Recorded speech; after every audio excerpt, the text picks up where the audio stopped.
आफत में पड़ी है जान। उस्ताद, उसके हाथ में तलवार है।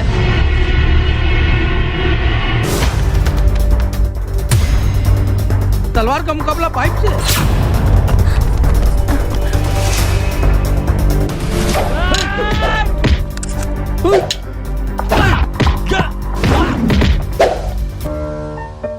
अरे वाह, आप तो हीरो हो। हीरो मैं नहीं, ग्लाइको पाइप है। अरे बॉस का कॉल। हेलो, आज का हेडलाइन क्या है? आज का हेडलाइन तो ग्लाइको पाइप है सर। ग्लाइको पाइप, हम चुकाते हैं एक एक बूंद की कीमत।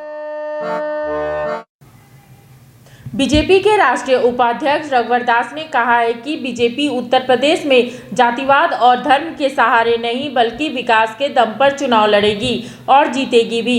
मुखर संवाद ने रघुवर दास से 5 राज्यों के विधानसभा चुनाव के मुद्दे पर खास बातचीत की। चुनाव आयोग ने 5 राज्यों के तिथियों का ऐलान कर दिया है। 5 राज्य में होने वाले चुनाव अब चुनावी तपिश को बढ़ा रहे हैं। ऐसे में बीजेपी के राष्ट्रीय उपाध्यक्ष और पूर्व मुख्यमंत्री रघुवर दास यहाँ हमारे साथ हैं। उनसे जानते हैं कि बीजेपी की क्या संभावनाएं। सर, 5 राज्यों में बिगुल बज चुका है, बीजेपी की क्या संभावनाएं दिखाई देती है, खासकर उत्तर प्रदेश जैसे बड़े राज्यों में, पंजाब जैसे राज्यों में? देखिए, चुनाव आयोग ने जो चुनाव की तिथि की घोषणा की है, भारतीय जनता पार्टी उसकी का स्वागत करती है। भारतीय जनता पार्टी 365 दिन चलने वाली पार्टी है और हम हर चुनाव के लिए हमेशा तैयार रहते हैं।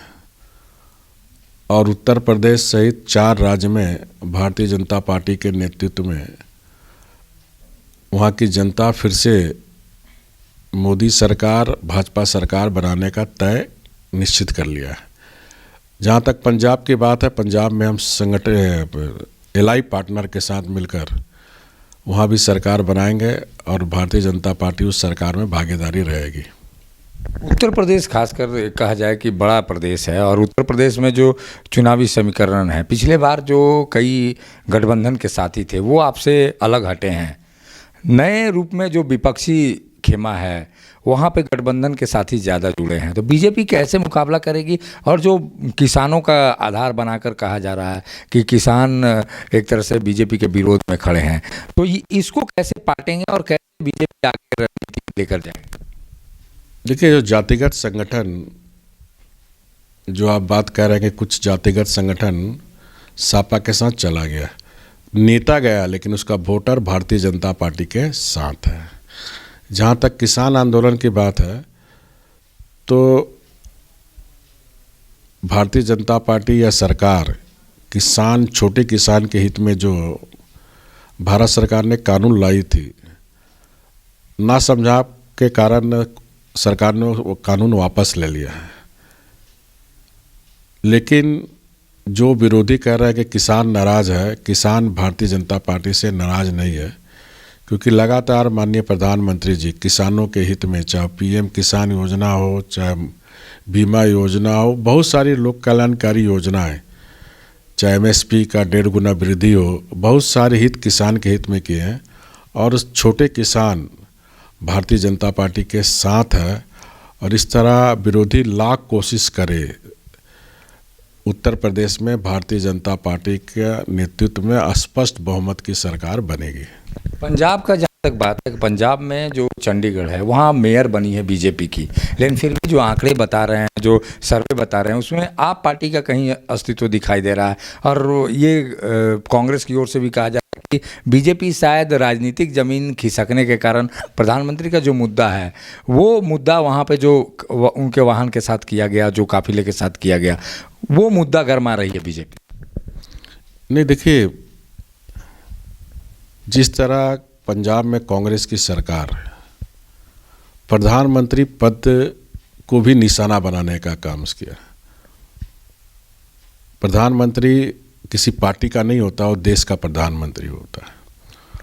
और जिस तरह प्रधानमंत्री की यात्रा में पंजाब की कांग्रेस सरकार बेशर्मी से सरकारी तंत्र का दुरुपयोग किया और जिसके कारण जो फिरोजपुर, जहाँ कार्यक्रम स्थल था, मात्र 10 किलोमीटर पाकिस्तान का बॉर्डर है, तो जो सुरक्षा में चूक सरकार के द्वारा हुई, तो निश्चित रूप से देश चिंतित है। और हम इसे वोट बैंक की राजनीति नहीं मानते हैं। ये विरोधी, ये जो प्रधानमंत्री मोदी जी की जो लोकप्रियता से घबरा उठी है और इसीलिए तरह तरह के आरोप प्रत्यारोप लगा रहे हैं। ये जो उत्तर प्रदेश में जो राम अयोध्या मंदिर है वो भी मुद्दा बनेगा क्या? क्योंकि जो धार्मिक स्थल हैं उन पर कहा जा रहा है, योगी कह रहे हैं कि हमने धार्मिक स्थलों में ऐसी भावना कर दी है कि अब सभी लोग इसके निर्माण के लिए तत्पर हैं, यादव भी वहाँ दर्शन करने जाने वाले हैं। तो ऐसे में लगता है कि माहौल उत्तर प्रदेश में बना है कि जो सांप्रदायिक और गैर सांप्रदायिक जो चीज़ें थी वो बीजेपी ने किया। निश्चित रूप से हमारे मर्यादा पुरुषोत्तम राम सबों के राम थे और इसीलिए देर से सही आज सारी पार्टियां, जो पार्टियां कांग्रेस को या राम के अस्तित्व को नहीं मानती थी, कांग्रेस पार्टी, वो पार्टियां भी आज राम के अस्तित्व को मान रहा है।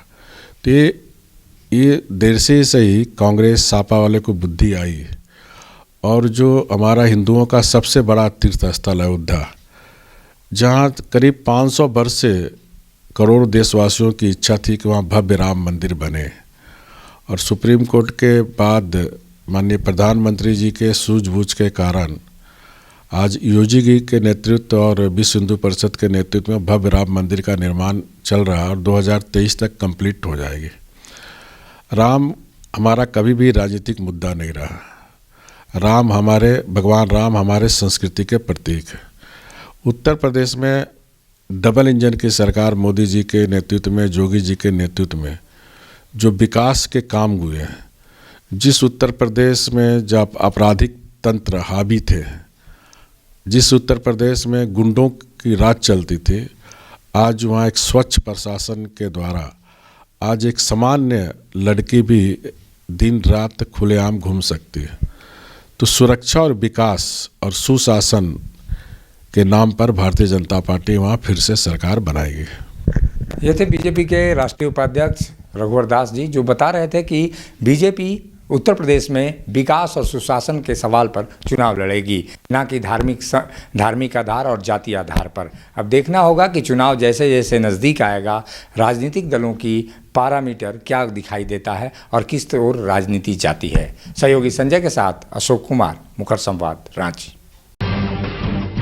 जब टूटती है आस, जब थकती है सांस, जब रूठते हैं अपने, मुंह मोड़ता है जमाना, जब अंगड़ाई लेता है संकल्प, फिर बनती है कहानी, बनते हैं अनमिट निशान।